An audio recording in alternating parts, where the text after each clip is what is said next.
where I feel like you could turn that into something really special for something like Showman. Because that's a trick where it's like, you can make that play huge and, do it with just I don't know, get a kid on stage and like, or a teenager lock their phone. But even like probably bigger than that, I just feel like it's an interesting thing. I'm going to think about it now, actually, now that we say that. I feel like it's like put like a mum's firstborn into like a oh, heck big yes, box. That'd be the best. And like, and then we make it a run around where like the box collapses, but then like the storm flies in from the back of the theater carrying the baby appears on a motorcycle from the back of the theater. Well, I was thinking like a stork, because you know how like in like kids movies and stuff. Oh my god!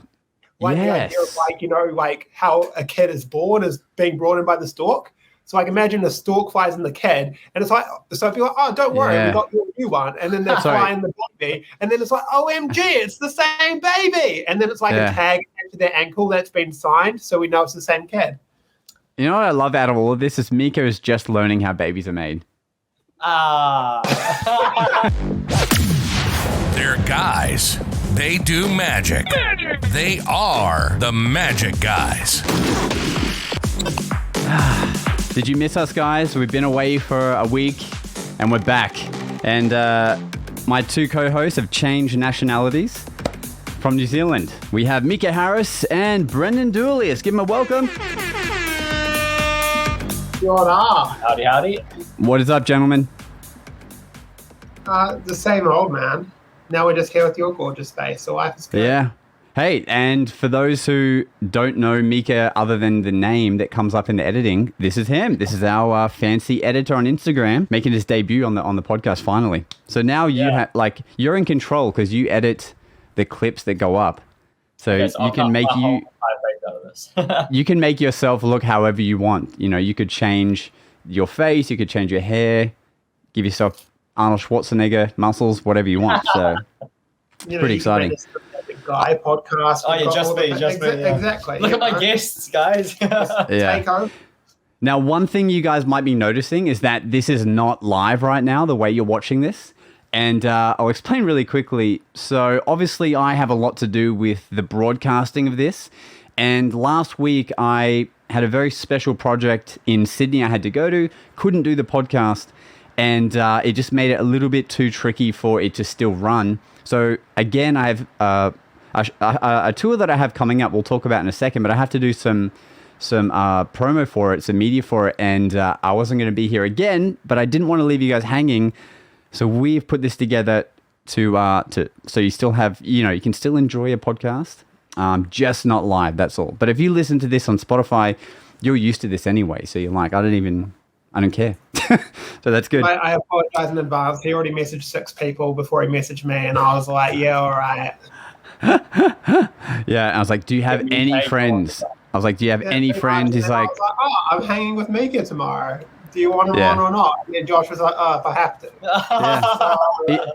So it worked out. And Brendan has this fancy new webcam, and that's what they're broadcasting on right now. And it looks sick. The depth of field for what it is pretty amazing. I highly recommend. I think this is a platform where it's good to recommend, all our little gadgets and stuff that we use that are just not in our show. So this is the screenshot they sent me. It's this little thing just sitting on top of their laptop that is creating this. That weird mount that it's attached to came with it as well, which I thought was nice. So it's just a nicely self-contained package. So $200 US.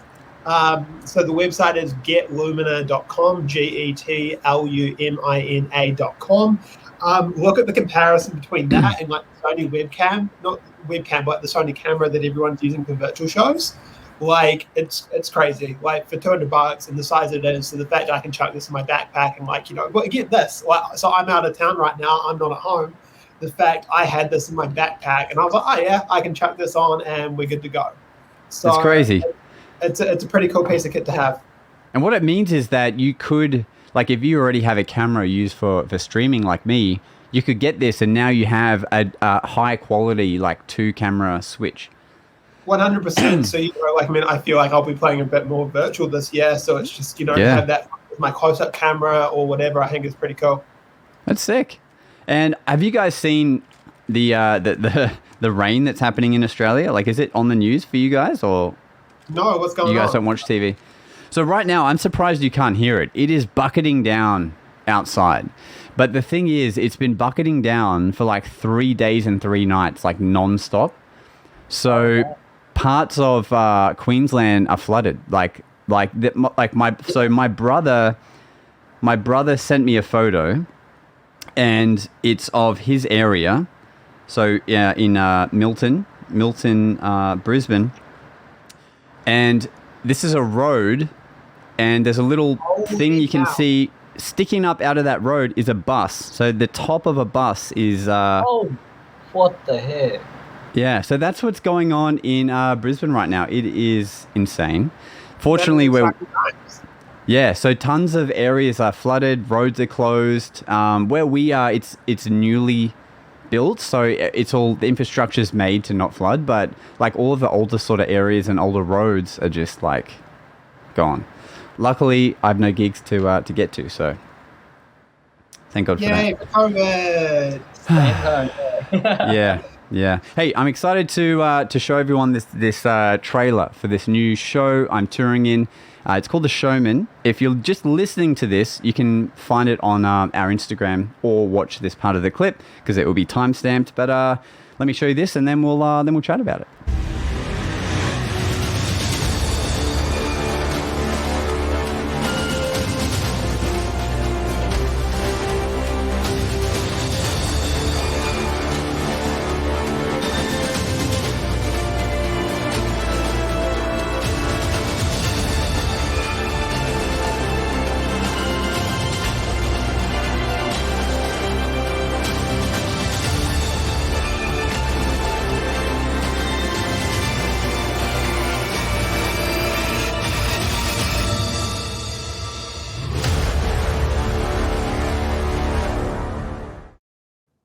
It's such a bullet. Yeah. All right. I just want to point out too the graphics of like the Rubik's Cube floating at the end. Great work. It's the bounce. Very well done. It's the bounce that makes it. Yeah, Mika, that's what we expect from now on as well. All right. So on every single episode. Yeah. Goals. Exactly. Like right now, I want to be holding a cube and it's floating, and you know what I'm saying. All right.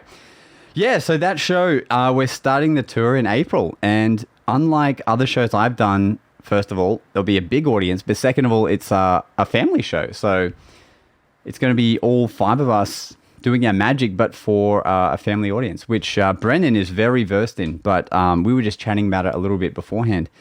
For those who are in Brisbane, these are the dates, but I'll read them out as well, so you guys can... come along if you're in the area. So 7th of April, we're going to be at the Home of the Arts at the Gold Coast. That's where I went and saw, oh my God, what's our Australian comedian's name? Our famous... Oh, what is it? It's Carl, isn't it? Carl Barron. Thank you. Oh my God, I forgot my own icon. Yeah. In the Cups of the Park. I don't even know his work. I just remember you telling me when you went. Yeah, he's the guy that, you know, like, on an airplane, the flight attendant's like, "Sir, would you care for an orange?" And he's like, "If it needed me." Anyway, so Friday, 8th of April. I'm sorry. Like, can you please never tell someone else's joke again? Like, it's probably better if I hadn't remembered his name then. Hey. Yeah. Anyway, so 4 theaters they're all like a day after one another. So Home of the Arts at the Gold Coast, then Redland Performing Arts Centre, Redcliffe Entertainment Centre, and the Ipswich Civic Centre. Tickets at officialshowman.com. Yeah, boy. There we go. Get on it. So, yeah, looking forward to it. Hey, I mean, Brendan, you've been touring for the last couple of years. Like, what should I expect? What should I, any tips? Well, the perk is it sounds like you get to sleep in your own bed every night. That's kind of a good start. Yeah. If Apollo's is taken, you know what I mean? Like, most likely it'll be in my own. He's a good-looking guy. It's true. It's true. Those arms. So yeah, absolutely. But yeah, I'm trying to think what to expect. Every venue's different. Play nice to the venue staff because they will look after you, and play nice to your techs. Your techs to your friends. Mm. Don't be a jerk to your text. Enough people, and they can make you look shit very quickly. What about I feel like it's we're touring advice to trickle. What about like time prep? Like you bump in so early, but is it like the shows we would do where you have all this time, but somehow you end up rushing right till like the last minute? It would depend on venue to venue. So some venues we were lucky. So whenever we'd do a 3-show day, we would always bump in the day before. So our first show would be at 11. So when we got to do that, especially once we'd done the show for a few days, we would be rolling up like an hour before the show. True. Oh, like when everything's already set up and everything. Correct. So if we had an 11 o'clock show, we'd be rolling up at 10. Gotcha. Then would be some days, there's some days that are pretty brutal. Like we'd be doing a 6-hour drive and putting up a show and doing a show that same day. And that's when it can get a bit more hectic. So, we might be bumping in at 3 o'clock and we're doing a show at 6. Yeah. So that's where it's a bit more interesting. But gratefully, hopefully you've got a pretty good crew and then, you just kind of learn all your own responsibilities and everything else. And then everything seems to go pretty seamless. Like we never really had any dramas, but I feel like there were a couple of days where we were running pretty close, but it just happened. What about like the fact of working with a team? I think, I think the big thing for you guys, especially being a new show, just get to know the show as much as you can. Get to know your responsibilities, also to the point that you can be organized early. So especially just for these first couple of shows, so you can help each other out. So it's kind of like, okay, I've got my crap done. So-and-so, what do you need help with? So, yeah, true. Or like you've got to make it a team effort where it's like, and just try and bring the right people on board where it's just, it's all kind of a seamless operation. Hell yeah. You got anything to say on this, Mika? Oh, yeah, I'm well versed in it. Oh, yeah, good. Yeah. I mean, you've seen your fair share of magic shows, right? I've seen a few, yeah. Yeah. What one did you like the least? The least? Oh, God. Well, if I'd seen this guy's show, probably his, but... That's true. Great. Okay, great. Now do the cups and balls for us. I don't have them with me, unfortunately. So he's one of those people where it's going to be like, now it's like, I'll take it. I have rigging rope. I can do that. Hey, I mean, if you got someone for the audio listeners, I mean, they'd love to hear Ring on Rope. You know what I mean? Oh, yeah. Nice audio and visuals. Yeah. Go down. You know what was great was I got to hang out with Jace in person finally. I put up a little thing on our Insta story. And to be honest, after chatting with him there and seeing where they live and stuff, like I can see now why him and Yuki moved to Sydney. And like the view that they have of their apartment is like ridiculous. It like looks over the Sydney CBD.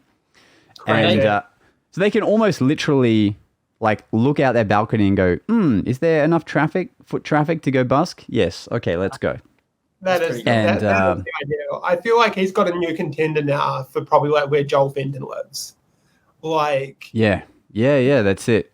I feel like when you've got that kind of location living, that is the best way to be a street performer. Like to live so close to your pitch that you can just go out and go, oh yeah, that's workable. Oh yeah, that's not, and then go back home again if you need to. Compared to like everyone else, where it's like, oh, I've got to spend $30 on parking to find out whether it's going to be a good day or not. Yeah, because Mika, you've been doing some busking. Like, how are you getting out there? Are you driving out there or? No. Well, I can't look out my window at the pitch, but I live like 300 meters away from the pitch. Oh yeah, so you definitely drive then. Yeah. In the car parked, that's economical. No, he got a scooter and he got his cat and he puts on the back of the scooter. It's great. For our US listeners, what's like 300 meters in like feet for like our US listeners? So they probably have no idea what that means. No idea. I'm trying to think what a meter is in feet because then I just turn it into subways. Oh my God. Yeah. Well, I think a meter is like 4 subways, right? Well, sure. So like 1,200 feet, maybe. Yeah, let's say times 4. Sure. Sure. Yeah, great. Yeah. So anyway, why can't we make them do their own? Why can't we make them do their own research? This is it. We're trying to benefit for their own education. They can That's just true. change their system. Exactly. They can actually get on the proper system. That's true. If you really want to know what Mika's going through, just Google it. All right, guys. Basically, 300 meters is 984 feet. Damn, there you go. Look, I was a little off, but now, I over-delivered, and now you've realized it's even closer for Mika. So it's not a bad thing. Also, visiting Jace, his card collection has grown enormously. And just like his room of magic is just like absurd. Like I mentioned a thing that I saw, and he's like, "Oh, you mean like this one?" I was like, "What the actual... Like, how the hell do you just have that?" And then I mentioned a deck of cards they had on this thing I was working on. He's like, "Oh, you mean like this deck?" And I was like, I'd never heard of it before. By the way, and thank you to Jace. He also gave me some playing cards. He gave me some Holo Firsts. I was like, oh sweet. He also gave me... Oh, nice. Well, look, we can't all be sponsors, okay? Some of us have to have friends that give us to them. It's true. Like he was just catching me up on the haul that he got, and that's crazy. Yeah. I saw your last vlog of your giant box, and damn, very nice. Exciting times. It's a bit ridiculous, really. Yeah, actually, we haven't talked about you haven't talked about this on this platform before. Hey, whoa! Say that again.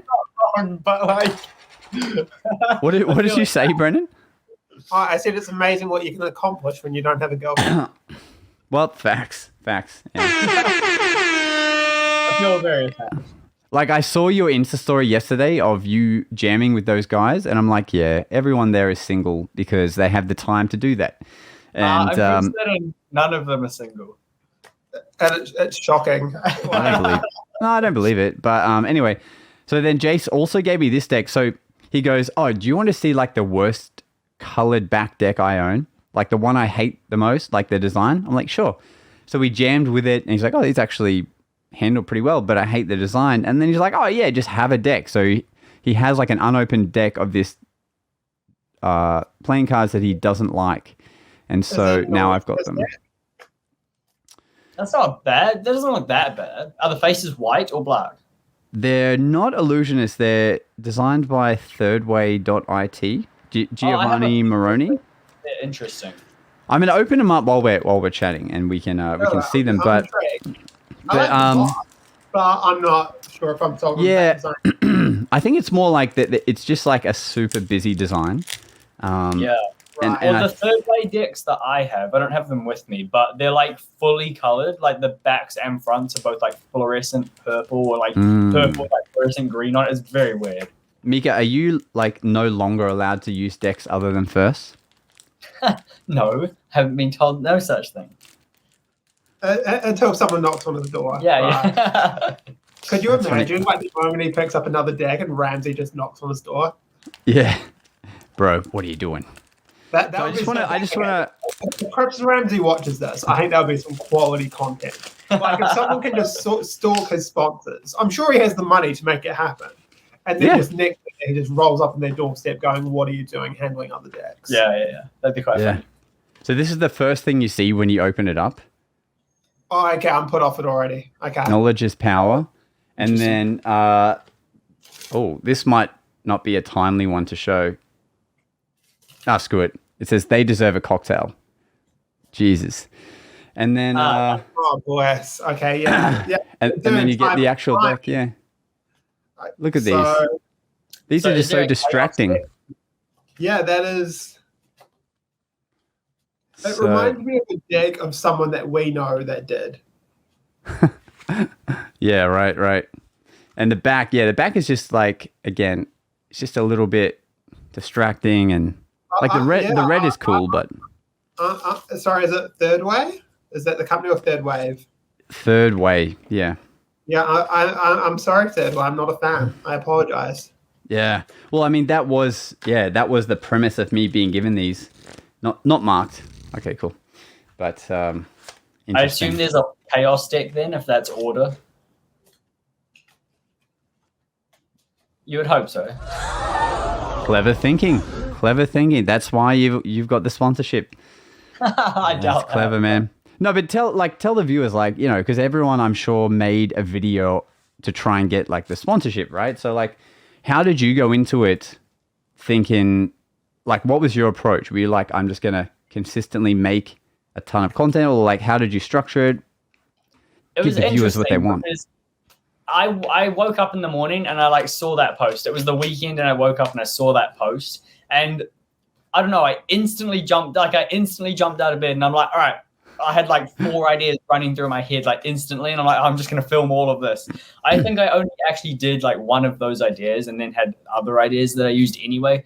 But I made like a couple of videos in the first 2 or 3 days. And then like slowly, you know, a video every 3 or 4 days. There was like a whole week that I took just to make one video. I don't know. I just kept making things. It was quite fun. It got me into a good like routine for creating and everything. And actually gave me like a goal, I guess, in terms of what to create and that kind of thing. And then I took a break over Christmas because it was holidays. And then I got back into it, made a few more videos, and then I got the sponsorship, and I was absolutely blown away because I woke up at 6 a.m., checked Instagram, and my whole thing was like flooded with likes and followers. And I was like, what is going on? Bro, you took it to another level because you had like the cards were like spinning on a Lazy Susan, and like, yeah, that's the video. Some crazy shots going on. Yeah, I'd never done something like that before, and that took me a week to edit. I've actually filmed another video like that. I just haven't had the time to edit it yet, so it'll be up at some point. And you did one that was like you learned how to 3D render an animation. Yeah, that was that same video. I had to I green screened it all out and like animated it all in 3D so I could control all the axes, and it was ridiculous. So guys, here's the inspiration for the week. If you believe in yourself and are single, anything is possible. Yeah. Cheers. And if they ever let you pay bills with playing cards, you can make it. I'm sure I've got enough cards now to do that. Yeah. Yeah.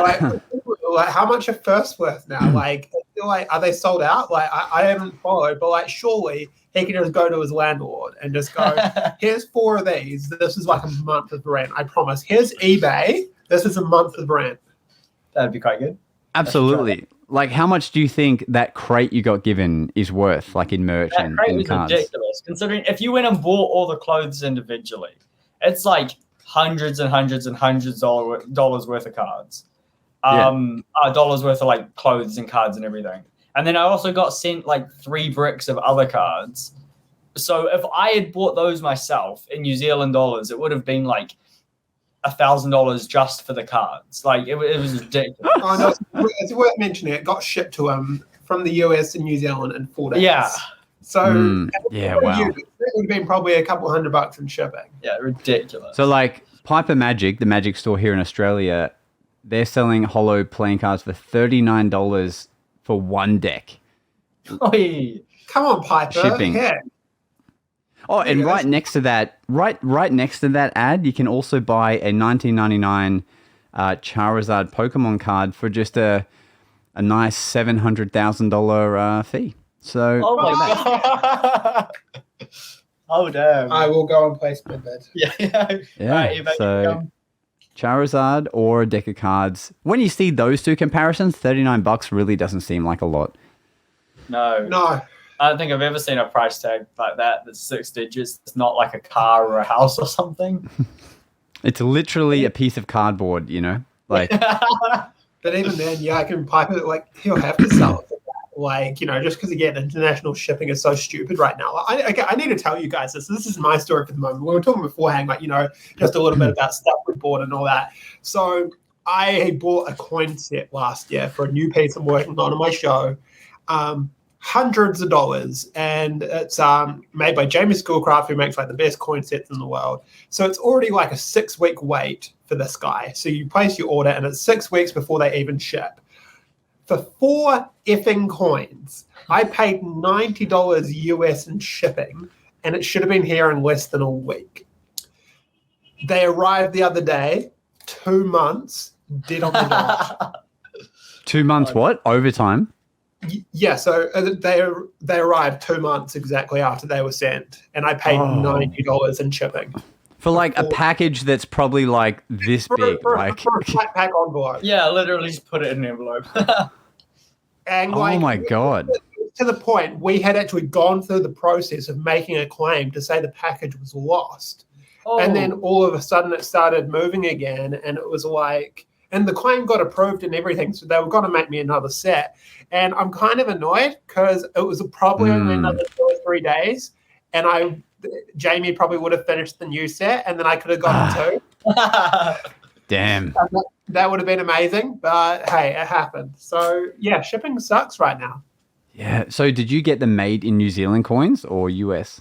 No, they're Walking Liberty halves. Because I had, I don't think it was Jamie Schoolcraft. What's the other really good coin guy in the US? Say it again. Hod Lesson. That sounds, yeah. Maybe that is it. Oh no. Sorry, Roy Cooper is the one I had. Oh yes. I actually got him to make me a 20-cent shell. I guess I can say that on here. And yeah, and he made it, and he was like, "Oh, do you mind sending over like a few normal coins just so I can refill like the ones I'm using to make yours?" I was like, "Yeah, sure." And yeah, and he like put his little initials on the inside of the shell and stuff, and it was dope. I think it was about $60 Australian, like to buy it, and then the postage I can't remember. But this is like 5 years ago. That's pretty good though. Like for him to do a custom project like that. Actually, no, it's probably more like $100 bucks. But even still, like, it's great. An Australian 20-cent coin wouldn't be something he makes often, would it? No, that's right. And the fact that he had them too. We should think about that at some point where I feel like it would be worth us doing the rounds and going, right, I want 20-cent shell. Does anyone else want one? So then you can send them, 20 of them. And then just bang them all out. Exactly. And then you're probably getting them for half the price. I don't think I've seen these coins that you were telling me about. You'll have to show me sometime. Yeah, too. They literally got here the other day, man. So no, they're very, very pretty. I'm like very happy, like gorgeous work. So now that they're here, I'm a very happy boy. But US Post, you can go screw yourselves. Yeah. So basically, when he leaves, he's not going to have them because I'm going to steal them. But don't tell him that. Well, he already told me this the other day, and I'm like, but it makes sense, it's not all his fault. It's just Hamilton. Oh, don't bring up Hamilton. So he was born in a place that it makes a lot of sense, and it's not his fault. It's just the world's a tough place right now. Mika, just ask your sugar daddy Chris for some coins. Yeah, that's it. Literally, I'm pretty sure these $50 will literally be like Ramsey's loose change. I'm pretty sure. Like, yeah. He probably calls Schoolcraft and goes, "Hey, can you make this for me? That's my loose change for the week." Hey, I do have a message from First saying, "If you need anything, just ask." Like, that's true. Just saying. Damn. Can you message him saying, "How about some money?" Like an actual sponsorship? Yeah, I'm not complaining like that, right? Nah, heck yeah. Yeah, but that's crazy. That's crazy. I wonder if like that gives you an instant invite, like if you travel to the US, to go see the shop and the escape room and stuff. Yeah. Because are there still only 2 sponsorships being given out? Yeah, only Cares and me at the moment. I think he is doing more because they haven't said that it's like ended. I don't know. I just assumed Chris was really busy when he was like doing his escape room and everything. So I don't know. But like you've been watching the first playing card space. Like, does anyone else come close to what you and Kiers were doing? Yeah, no. There's some phenomenal like photographers and everything on this that they keep like reposting on the story and everything. So for ages, when I saw Kiers got the sponsor, I was then like looking, and I had a few ideas of who they might choose next. Didn't expect it to be me, for God's sake. That was ridiculous. But yeah, I had a few ideas of who it might be, but they haven't announced any more yet. So I'll see when they do it. It'll be interesting. So what's ironic is you're the seconds of the first sponsors. Yeah. Jason and I, I reckon. Yeah.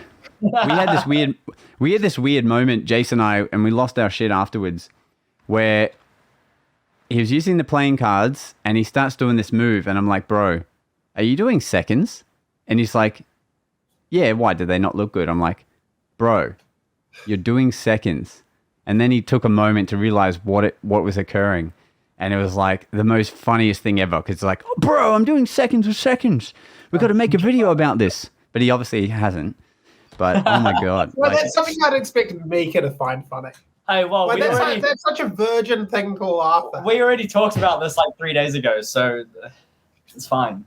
But like the fact that he did it without knowing, and then we realized it was. Yeah. And then to top it off, I started doing firsts with the first, and that. You're so cool, Josh. Stealing from the top of the deck, the hardest move. Hey, it's hard to do honestly, you know, people to believe you. For people to believe what you're doing is actually happening. I know, it was not cool. Like, I remember, like, Jason and we were talking about the second deal. Like, he's like, you need to learn to be able to deal first properly before you can actually really do the second. So it's a very, and you know, it's a thing you've got to really retrain yourself to do. Yeah. Yeah. And so, man, like, you know, it's a milestone. Thank you. You know, and talking about first, again, like this project I was a part of, I'll mention it when I'm allowed to mention it, but like I had to learn, I didn't realize I didn't know how to deal cards like a poker dealer. True. Because they actually have a name for it. They call it the pitch, which is when you pitch a card to a player. And there's an actual technique for it so that you're not using your wrist, and when you're older you get arthritis and stuff. And it's all in the fingers. And I actually had to learn that, which is hilarious because, you know, you would think we all know how to deal a single playing card. But it was essentially, and like, you know, we all kind of naturally do it, but like, yeah, I just didn't, yeah, well, like the basic thing is that you pinch it with your index and thumb, and then your ring finger, your middle finger comes here, and it's your middle finger that does the flicking. Right. And that's what sends it off gliding like this. Because when I picked up the cards, I was just kind of holding it in the middle, just kind of doing this. But then as soon as I started doing this, I was like, oh my God, like it spins faster and there's less movement in your hands. And I was like, fuck, my whole career as a magician, I didn't know how to like poker deal a card. I know. And, you know, YouTube is a beautiful place where you can learn all this stuff. But that was surprising. There we go. So, you know, there's some knowledge for you guys. A lot of you are probably listening to this going, you idiot. How did you not know the pitch? But well, I didn't even know the name for it. No, I didn't know the name for it. Yeah, so we're all idiots. That's what we're saying. I don't know what we No, but I think again, like it shows where, like when you talk to it, like, you know, our friend Byron, like friend of ours who's you know, very much more like, you know, very knowledgeable about magic, but, you know, I'd say just as knowledgeable about the gambling world. And, you know, again, like the differences of like, you know, what they do, and, you know, from not from just dealers, but then card cheating of like what we know and what card cheaters actually do. It's so different. Yeah. I mean, we learned about that when Stephen Bridges came on. Even though that's blackjack, it's like a totally different world that he's been dealing with compared to like the magic world. 100%. It's crazy. And speaking of the magic world, because I feel like we didn't talk about it enough. So what else is happening with SHOWMEN? Like, man, so what's your kind of, like, I feel, because again, it's worth talking about because again, this is a new space for you. What's your goal out of this? Like, what would you like to, you know, from the end of this, especially this first run, I feel, what is your walk away kind of goal? What do you hope to have learned? Or I feel like, because you will have some kind of new skill set out of this, what would you like to have from this? More money. Okay, well, I can already tell you, touring compared to corporate, no. Yeah, true. No, look, I can tell you already. Yeah, I can already tell you already. Like, I'm more excited to book SHOWMEN dates than I am like corporate dates. Like, awesome. That's for sure. So like, I can already feel how much more fun or how much more fulfilling it's going to be. having such a big audience. Like, I think our first show we're doing has a seating capacity of 1,200. Heck yeah. So to have people coming to a show that all want to see magic is ridiculous. So, yeah, and look, for me... Compared to our corporates of people just being there, and then, people are... It's like, right, we're here for the damn show. It's a completely different mindset. So, like, I won't have to like warm them up to enjoying what they're seeing, like, the lines we use about, they don't react and you're like, just calm down, everyone. Like, all that stuff is not needed now, but unless it's really bad. But yeah, look, like initial goals are like, do my part, like don't stuff it up, Really interested to see how we work as a group dynamic, because one thing about all of us characters is we're all talkers. Like, we're all quick-witted talking characters when we're on stage, but we can't all be like that in the same show, I feel. Especially if like... 100%. I feel like, that variety does need to be created. Absolutely. And I think that is one thing that will mold and evolve as we do it more. Yeah, and so like everyone's playing a different part in the show, and for me, it's really playing heavily on my character from Australia's Got Talent, which is like the hip hop street magician style, which is the thing that I've always loved doing, that I've slowly been building, but now I get a chance to just be that. What I missed that. I was just doing my best impersonation of you. Oh, that was pretty good. Yeah, it's pretty good. Yeah, too much hair, though. No, I don't want to see that again. Yo, I'm Yeah, so... already. Yeah, no, you got it, man. Look, you could be the New Zealand replacement, for sure. Oh, there we go. Yeah, man. Okay. So I'm already consulting for Joel. I'll consult on your stuff as well. That's your opening line right there. Perfect. So oh, God. Right, perfect. Maybe I won't do this show. So this show, I get to do a lot more... dance fused magic, and including like, obviously I've been doing a few beatbox clips on Instagram and stuff. It's because I'm practicing. Like, I actually have I'm actually getting lessons for it, and which is wild. But it's like learning card magic all over again. Like, there's so many crazy things you can do with your voice, and like muscles you need to train, like in your lips and stuff. It's crazy. Like this sound took like over a month of constantly spamming it every day in order to make because what I'm doing is I'm breathing in. But when I first started trying to learn it, my lips would just go like, if I use the other side, I just kept doing that, like farting noises. And now I can actually go, and it's like crazy. And so like that came from like getting lessons, and I was like, hell yeah, I want to see what else I can learn. So like already... Quick patch, who's teaching you? Like someone local or overseas, or who's... Yeah, so this is an online lesson. I first found him on Fiverr, and when I started YouTubing him, I was like, oh damn, this guy's like, he's ranked like fairly highly in the US. His name is Kindo. And he has beatbox tutorials on YouTube that anyone can look up, but it's Kindo and then beatbox if you're looking him up. But yeah, we've been having Zoom lessons, and like I'll send him voice clips on Instagram, and then he'll like send back what I need to fix and stuff like that. And it's just fun. But like already those kind of things, I would never worry about for like corporate and stuff. But like knowing I'm going to be on this bigger stage, I'm like, you know what? If I'm throwing in like these little filler moments of beatboxing, I should probably start learning how to like do some sick beats.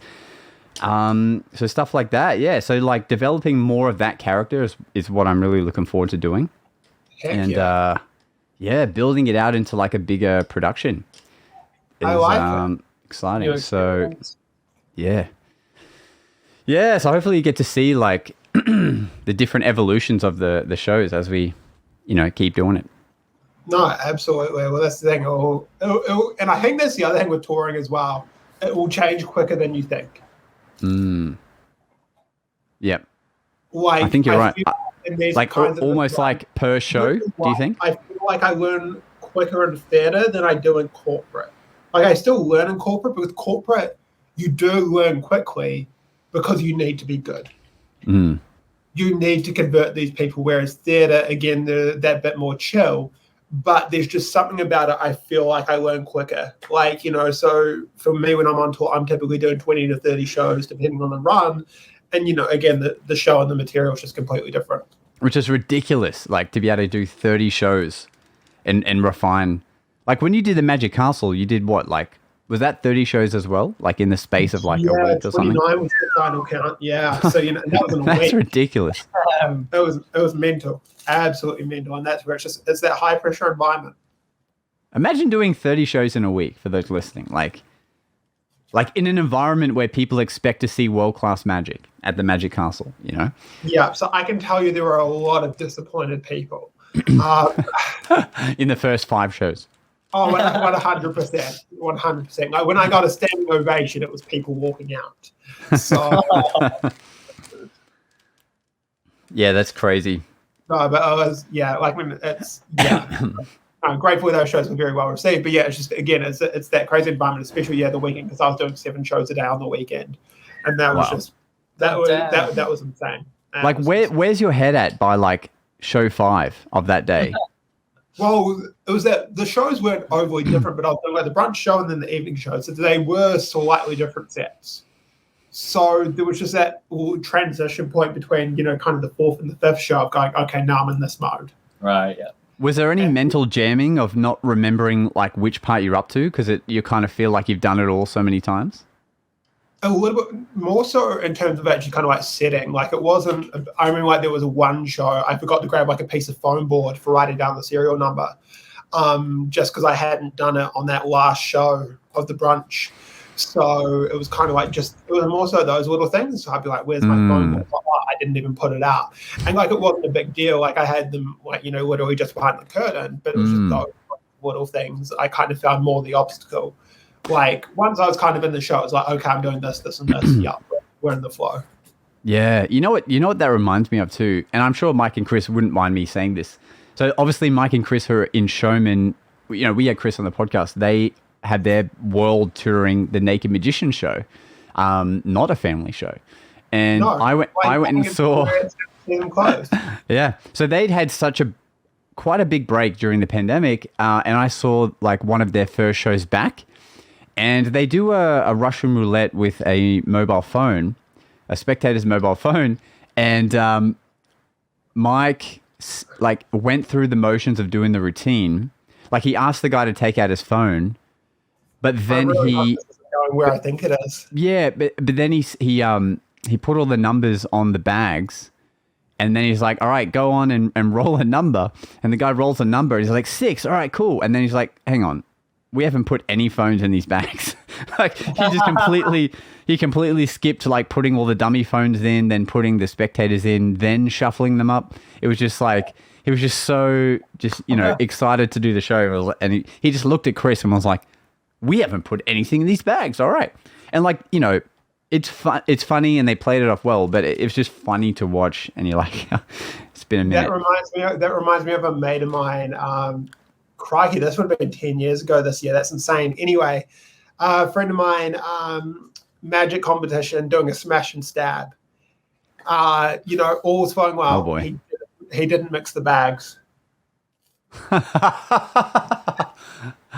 So the person just saw their item go in, or the spike or whatever. That stuff, and then he kind of starts smashing, and he's like, wait, I haven't mixed the bags. And I think that because then he had to change mindset because he was doing Pain Game, John Allen. So with that method, he kind of had to make sure he was doing everything around the right bag, because otherwise it was, oh, wow, the nail jumped from one bag to the other. So, yeah. Well, I feel like there's always got to be those couple of things where it's just like, yeah. But again, he was just in this mode, and it's just like to get through this competition act, and it was just like, damn. Far out. I stuffed up a roulette once as well. We watched our friend... Remember when we went through that phase of loving Ken Dine's work? Oh, heck yeah. So, and I still do. But like, so Yeah, so he put out an e-brochure. I think you shared it with me, Brendan, and it was of a roulette, but with a key. It was like a lockbox with a spectator's wedding ring inside, I think. Okay. And only one key will open it up. Sure. So the idea is they put their key in this box, it gets locked, and then every time a key is chosen, it gets put inside the box. So at the end, only one key is left on the outside that has a chance to open it up. Otherwise, you're never getting into it unless you bolt cut this lock. And the method was, I don't think he uses it. I feel like it's not like a crazy, it's like a do-it-yourself kind of thing. Look, if someone's listened to 45 minutes of this, you deserve to know, right? So basically, like... Ken, do not hold me liable. I am just purely a bystander. Yeah, exactly. So look, maybe I shouldn't have said his name first. But okay, I'll say it this way, right? So obviously, the method is that the lock that is first being tested with all the keys is not the right lock, okay? And then you learn to do a switch to bring in the real lock when you then start the actual game.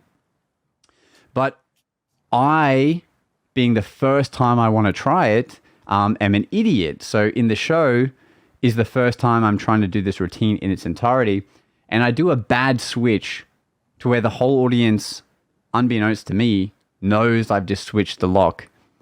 And I am going 120% selling this effect of, because it was a Valentine's Day show, and I was like, I'm really selling this effect, and like, it's, you know, you might never get it back, all these jokes and stuff, and then it unlocks, and they get the ring back, and they're all very, very polite. But then like anyone I talked to afterwards was like, oh yeah, that switching the lock one was like kind of fun, but like we knew how it worked and whatever.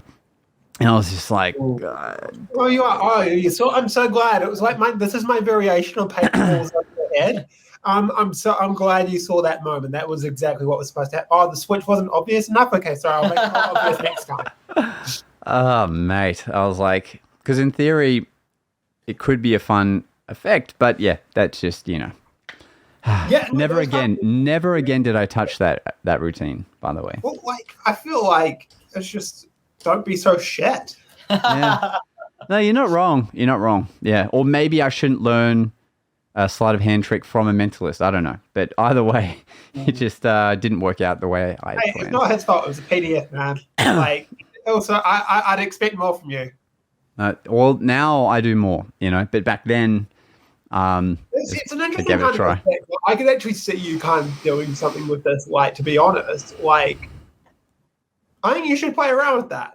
I think like even something like for SHOWMEN or something, because it's one of those aesthetics, like something. This is another recommendation. I just got Mika on this. You guys need to talk. This is something that needs to be, and I've talked to you about this, but I know you haven't subscribed yet. Rory Adams' One Ahead Club is the best money I spend in Magic right now. It is Rory's perspective on things. Like I don't spend a lot on Magic these days. But like with that, like it's very consumable content and it's brilliant content and it's things we don't think about. But something that he got me thinking about, he wrote a piece on kind of like the idea of scaling up Magic and how to make a trick play bigger. Like just literally anything. So, whether it's live or TV, just ways to make a trick play bigger. And I think a trick like that is the perfect example where I feel like you could turn that into something really special for something like SHOWMEN. Because that trick where it's like, you can make that play huge and, do it with just I don't know, get a kid on stage and like, or a teenager lock their phone. But even like probably bigger than that, I just feel like it's an interesting thing. I'm going to think about it now, actually, now that we say that. I feel like it's like put like a mum's firstborn into like a oh, heck big yes. box. That'd be the best. And like, then we make it a run around where like the box collapses, but then like the storm flies in from the back of the theater carrying the baby appears on a motorcycle from the back of the theater. Well, I was thinking like a stork because you know how like in like kids movies and stuff. Oh my god! Like yes. The idea of like how a kid is born is being brought in by the stork. So like imagine a stork flies in the kid, and it's like so if you're like, oh, don't worry, we got your new one, and then they're flying the baby, and then it's like, OMG, it's the same baby, and then it's like a tag to their ankle that's been signed, so we know it's the same kid. You know what I love out of all of this is Mika is just learning how babies are made.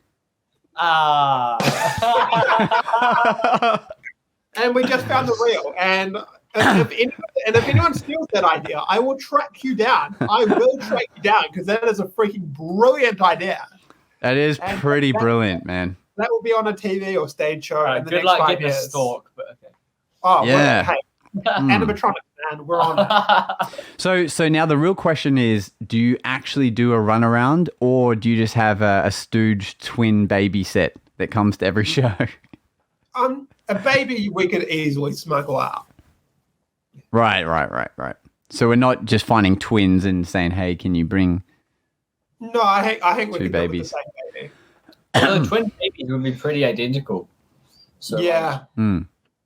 I mean, I feel like most, by the time you put like a nappy and like maybe a hat on a baby or a onesie, like, you know, they're all going to look almost any baby pretty would similar, right? pass. And now I just wanted the baby gag. Like, I mean, again, like without bringing race into this, as long as it's the same nationality, we should be fine. Yeah. Oh, okay. What about this then? Like, you have a celebrity you've paid to fly in. You do the baby gag effect, but in real life, and you go like, "Here's Tom Cruise when he was 2," and you show a 2-year-old, but like with the aviator glasses on, and then you're like, "Just kidding," and then boom, it's really Tom Cruise. That'd be pretty great. Yeah, a few things to work out, obviously, for that, but You know, Just a couple of small details. a budget. Yeah. For Tom Cruise. That's Like- all. and like, right, I was thinking more like, how do you find baby aviators? But yeah, that also could be an issue. All right. that is the other obstacle. But you know what, Tom Cruise, like I feel like, just give him a few decks of thirst and he'd be happy. So Yeah. Isn't there a such thing as an aviator deck? yes. Just want to check. That has nothing to do with this story, obviously, but A+ content, so proud. yeah, exactly. I think you could be onto something there. Okay, scaling back from the baby thing, like in regards to a roulette of there's something in the box you get if you get the right key. I guess it's working out what that thing is, right? Like, is it something of theirs, or is it like a prize they get, or is it For sure. like Delgadio style, where it's actually something crazy, where it's something they own but they didn't bring with them? Yeah. Well, that would be It's an interesting crazy. difference. I feel like with all these kinds of effects, the key thing is making it something that they care about. Fortnite. Exactly. Spot So on. here's a Fortnite credit. Yeah. Exactly. Extension pack. I like where this is going. I'd love to hear your thoughts in the comments too, by the way. So, yeah. Whoa. Ouch. Oh man, we talked about this on the podcast. I think last week with Jason about how because he just got an FPOS machine, and I was like for his busking, and I was like, what if we do a roulette where someone's credit card goes into an envelope and they all get mixed up and whatever, and by the end they tap one of them onto the FPOS, but it's like lined up to debit like $1,000. That's I quite like that. But then he kind of said people on the street aren't very trustworthy, and I was like, well, maybe it could be more of a stage thing. Yeah, stage, I think you can get away with that kind of stuff. It's an interesting thing. I remember talking to someone about this, particularly with pickpocketing. It's that whole stigma thing, because even I steal a watch at least once every show.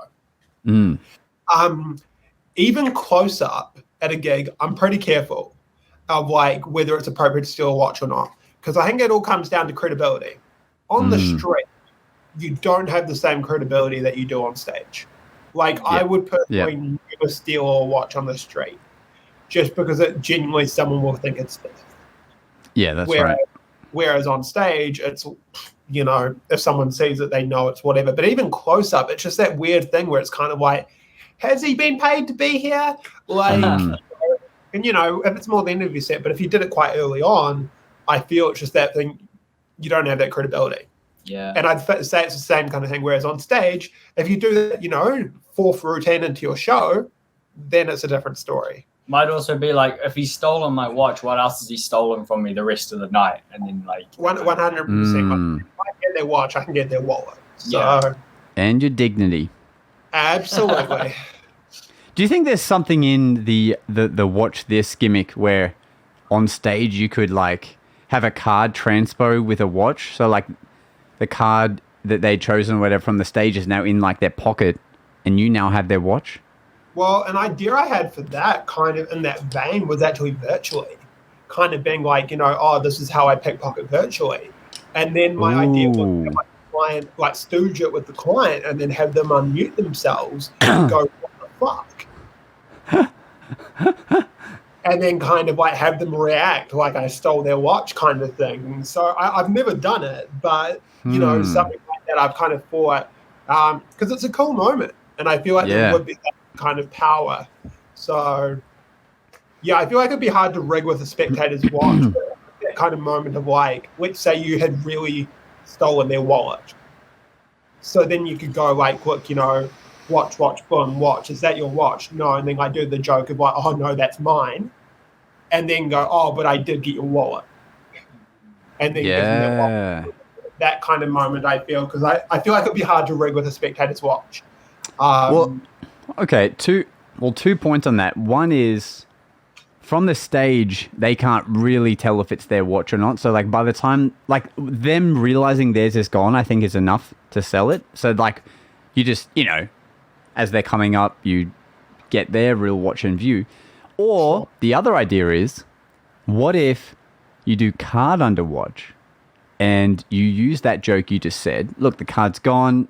Is that your watch? No. Oh, that's mine. But the card is gone, and I think it does have something to do with your watch. And then they see that could be fun. It's loaded under. Yeah. That could be cool. I like it. I'm just trying to think of other uses then. Like half a show out of this call. I think so too. I think you've just seen like Showman 2.0 already. Pain and stuff. There was like half a show in this call. Yeah, if they steal your stalk idea, I mean, it's fully fledged. Oh, exactly. Yeah, we're going to be on the lookout for that. If we see that on like AGT, we're going to be pissed. Legit. Like, I'm going to keep that. I'm going to sell that to someone one day. Like David Blaine, Dynamo, get at me. It'll be like the new orange tree effect. That's what it'll be. Yeah. Oh, legit. Like, you just put a baby into a devil's hank. You put the baby into the devil's hank, and it's gone. Brilliant. I like where this is going. This is creative stuff. And like, so for people watching, this is very much like how we would talk about shows in general. We'd be like, what's the thing you're working on? Oh, imagine if you did it this way, or like something we've seen, like the gimmick I'm mentioning. We're like, oh, but maybe there is a way to use it other than just on social media. And it's this kind of brainstorming that is what creates new magic. Oh, 100%. Like, it's that whole thing, like, again, like, we've got our wee tribe of people, and like these are our conversations. And it's like, once you find your people, like these are the conversations that need to be had. Yeah. Yeah, exactly. Bad ideas, and we might get a good one out of it all. And Mika's got through 1,000 today, and we still haven't hit one. So, there are good days and bad days, but it happens. I'm never coming on here again. All right, no more edits. Anyway, just a reference. So, like, the reason we're doing this today. So, so Josh messaged me yesterday, like, hey, you want to have a chat? And I was like, oh, I'm actually meeting up with Mika. So this is Mika and I's actually first time meeting. Yeah. So he's never going to catch up with me again. You guys know. I never want to see this guy again now. So I'm a really lovely person. So guys, whenever you come to New Zealand, don't reach out to me because I'm a jerk. So generally, if anyone's in New Zealand, just call me because I need friends. So I would love to hang out. Yeah, yeah. And a thing you'll learn about Brendan is his glasses are fake. Call out. Oh, that's hilarious. Because he actually took them up before we started. He's like, I better get into character. Yeah. For the brand, okay? It's consistency. No idea. I'm glad you said that. I know, like, this is the second call out. But look, only people who've listened to it this far are going to learn. So, like, maybe 3 people now know your secret. It's important. That could be another podcast episode. We can talk about my glasses off monologue because I do take them off during my show. So, there's a whole extra theory lesson. I mean, I think what's really interesting is what you've told me is why you started wearing glasses on stage, like back when you were pretty young. performing for adults, right? It was like to be perceived as older. Well, yeah, kind of, yeah. So basically how it started was when I was, 14, I suppose. It was when LMFAO was a thing, like the song Party Rock and stuff. So I was hustling kid shows. That was my thing. So I was doing 2 or 3 of them every weekend. And I've talked about this before. Part of my success is I always looked older than I was, but I didn't want people recognizing me. So I started doing the frames. And then as I transitioned into the corporate world, I switched to real glasses. But these are I literally went to Specsavers and was like, cool, I'll grab these frames, put straight glass in them. So for those of you that wear glasses, shame I'm not one of you. There's still time, you know. Yeah. I'm sure after doing another 1,000 flash paper productions, I'll need them as well.